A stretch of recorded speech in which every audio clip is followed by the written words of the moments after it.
Hey, Hotel Tech Insiders. I'm Jordan Hollander, and today I'm excited to host Tim Sullivan. Tim's the Chief Sales and Marketing Officer at Cendyn. Cendyn is the world's first integrated hotel CRM and marketing cloud, and it currently powers more than 30,000 hotels in 143 countries. They recently raised a massive funding round from Excel KKR, so we're really lucky to have Tim on the show today. Welcome, Tim. Thanks for having me. Appreciate it. Tim, what really excited me about having you on the show today is that you're not a typical operator. You've had a ton of entrepreneurial experience. I know you've exited a few companies, and you've been around the travel tech business for a long time. Could you tell us about your journey? Yeah, absolutely. I actually started my career in hotel, or more in hospitality technology. I'm going to date myself here, but back in 1994, I was working at a hotel in the French Quarter in New Orleans. I was trying to convince the owners that they needed to get on this new thing called the World Wide Web that I was very interested in. And I ended up getting the only guy in town who was doing website development at the time to come in and give me a pitch. And we ended up talking for about 3 or 4 hours, and the next day I resigned from the hotel and started working with him.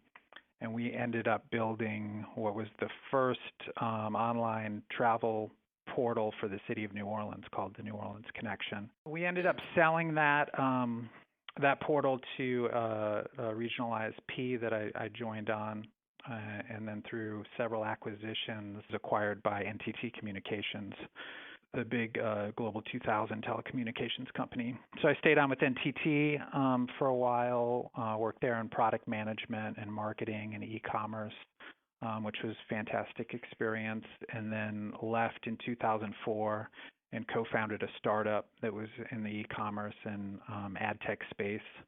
And when I exited that business that company was called Godengo. When I exited that in 2008, I joined Cendyn. I've been here for about 9 years now. Wow. Yeah, this market has evolved so rapidly in such a short period of time. What's it been like to watch it from the trenches? Yeah, it's been fascinating. Absolutely. And then going through the dot-com bust. But, when we started the New Orleans Connection, Netscape browser was a great background. In Times New Roman, everything left justified. You could kind of get a photo in there. It was so basic. It was so rudimentary compared to where we are today. It's pretty fascinating to see where in just 20 years things have evolved. And just my time at Cendyn, too. I mean, since joining 9 years ago, the company has tripled in size and continuing to grow. So it's been a really fun ride.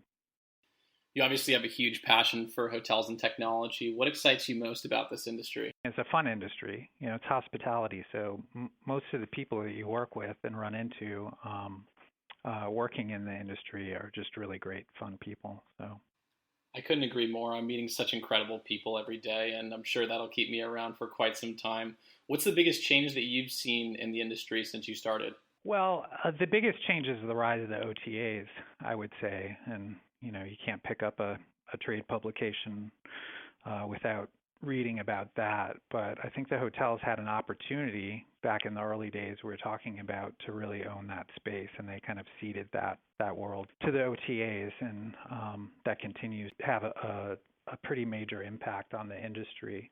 Companies like Cendyn obviously play a huge role driving direct bookings, but when the company was founded, direct bookings weren't a huge focal point for hotels. Can you talk about the history of the company and how it evolved to where it is today? Yeah, absolutely. So Cendyn has been in business for over 20 years now. It was founded by Charles and Robin Dio, who have a long history in the hotel industry and really started the company to address some of the challenges they saw working in the hotel industry. We currently market our products under the Cendyn Hospitality Cloud, which is an integrated technology platform for driving marketing, sales, and event performance for travel and hospitality. And that really breaks down into 3 categories. There's the marketing cloud for transient leisure, which is the integrated CRM, loyalty, and data-driven digital marketing. Then there's the sales cloud for group business, which is a suite of tools for driving RFPs, RFP response, tracking, and management. And then we also have the Events Cloud, which is for Fortune 500 companies. That's more on the demand side, which is a strategic meetings management product for them to manage all of the thousands of meetings that they schedule and track through the year. So there's a nice supply and demand piece between the Sales Cloud and the Events Cloud. I know Cendyn works with all types of hotel companies, but who would you say is your target customer? The kind of sweet spot is, multi-unit hotel companies in the, anywhere from 5 to 1,000 properties that are looking for a solution and haven't kind of built the homegrown in-house solution. Right. I know you work with hotel companies at all different sizes, both branded and independent, and we'll talk a little bit more about that later. Right now, I wanted to switch gears a little bit and talk about the OTAs. Is there anything that you're seeing in the market that our listeners might not be seeing in a trade publication? People look at it different ways. One of our clients is Red Lion Hotels Company, and our technology is running. We do CRM for them, and also their Hello Rewards program is running on our loyalty module. They took a different approach where they partnered with Expedia, and people can book through Expedia and join the loyalty program at time of booking on the OTA. So they're looking at more of, hey, this is just another marketing channel for us to capture new guests, and then once we have them, it's our job to turn them into repeat guests. And if we want them to book direct, then we need to do a good job to get them to do that. So I think you're going to see more and more willingness to kind of look at the partnership in that way, and maybe less adversarial and more of a partnership. Is this is a marketing expense to through a customer acquisition strategy, and once we get that guest and they come in, if we have a robust CRM in place, we can start transforming and appending that data in a way, even if that data is not coming directly at time of booking from the OTA, we can add all of the elements and the data points that we need to start building that relationship directly with that guest. That's actually really interesting and a creative strategy. I can tell you from my SPG days that the OTA cost on a single booking is far lower than the cost of acquisition into a loyalty program. I want to switch gears a little bit and talk about Cendyn's recent developments. I know you raised a round from Excel KKR, so congrats on that. Can you tell us what that was about and how that plays into your strategy? Yeah, absolutely. So, part of when Excel KKR came in and did the investment a year ago, part of the selection process there was around, we want the company to keep growing and grow faster, and both through organic or M&A activity. So they've been great partners in that regard. Sure, from your background and the folks you're talking to and looking at the space, it's pretty fragmented right now. Yep. There's a lot of companies out there, so we're constantly talking to folks and looking at opportunities. It seems to be that there's a whole range of companies that have done a good job of building a business, and they're kind of that 5 to 10 million revenue range, and they're kind of stalled there. Yep. And they haven't really broken through that level. So that opens up some great opportunities to either partner or potentially acquire folks in that range if it's the right fit of product or strategic value. The Guestfolio acquisition, great company. These guys, very like-minded. They built this great hotel CRM marketing automation platform that's really does a lot of the things that our enterprise solution does, but on a somewhat smaller scale and at a somewhat lower price point. So we saw it as a real opportunity to kind of fill a gap in the market for us with a clear upgrade path to enterprise. And these guys had done a great job. They had about 1,000 properties signed up. Great product, great team. So we thought it was a good fit. And now that those customers on Guestfolio, if they start to grow or need some kind of more heavy lifting from an integration standpoint, there's just a seamless upgrade path to the Cendyn eInsight CRM product. I'm sure during the investment process, Excel KKR focused a lot on the strategic vision of the company. Can you talk a little bit about the roadmap for the next 18 months?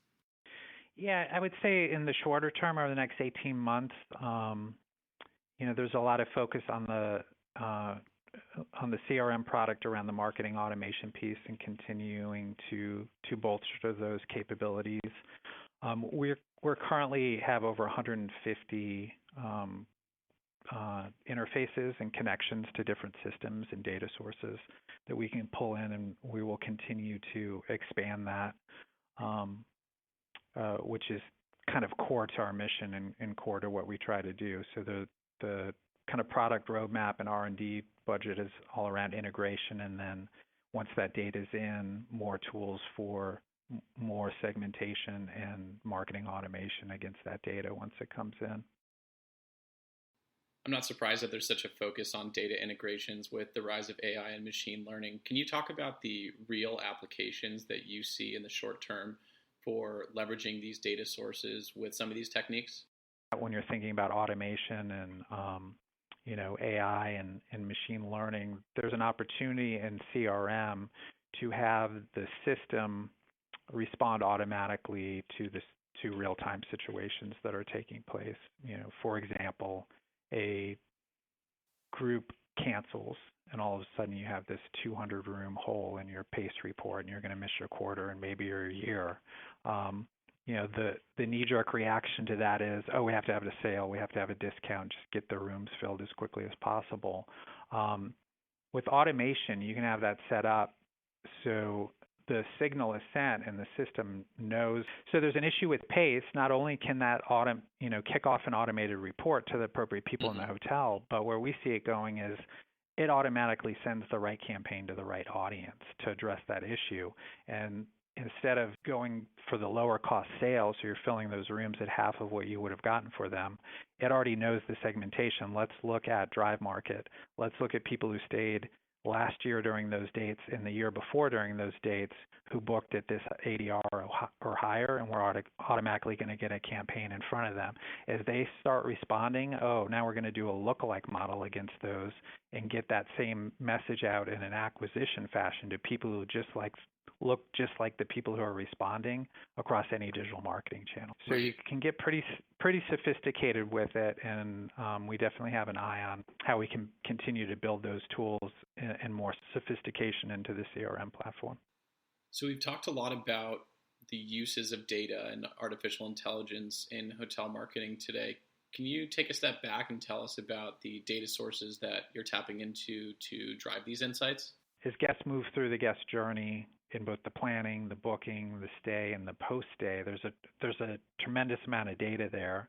And with a centralized solution, you can start looking at how people are moving through that entire process and what systems they're interacting with. So because we're also doing the acquisition marketing, the digital marketing on the front end, we're pulling in that clickstream data. And then once they book, it's going into the CRES or the PMS. We're connected there. We're pulling in all that data. Any on-property activities, we're pulling in that data. And then from a third-party perspective, we can transform that further with TripAdvisor reviews. We're integrated with them, survey data from the guest satisfaction survey, social media data, and then the list goes on with demographic or lifestyle append data that we can put in as well. The best data, though, is still self-reported, right? So understanding what touch points you can collect that information from the guest, and loyalty programs are great for that, where you ask the preferences up front, as long as you can deliver on it. We have some clients who say, we're going to ask 3 questions because we know operationally that's all we can handle. And we have some 5-star clients who ask 40 different questions because they're in a position where they can deliver on that. You better not ask them the question, though, and then not provide the service that matches what they told you. I guess that's almost as bad as not knowing their name on the 15th stay. Exactly. We've got a lot of startup founders in Hotel Tech Insider. Do you have any advice for them on how to break into the industry?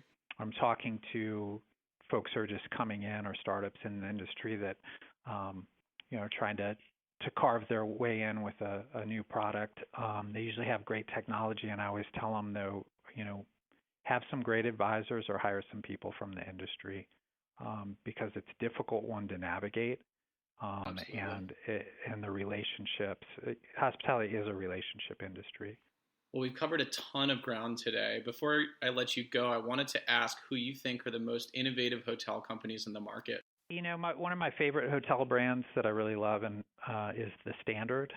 They're a CRM client, and those guys are really smart. I love some of the stuff they're doing. I love what they're doing with their same-day booking application. Jimmy Sue over there is a very smart guy. Yeah, I totally agree. I've used the One Night app, and it's got a really slick interface, and they're almost building a soft brand for themselves with a new stream of revenue by partnering with similar hotels who serve similar customers. Tim, I can't thank you enough for being here today. This conversation has been absolutely incredible, and I look forward to hanging out with you at High Tech. Yeah, thanks so much for asking me. I enjoyed the conversation. Look forward to meeting you in person.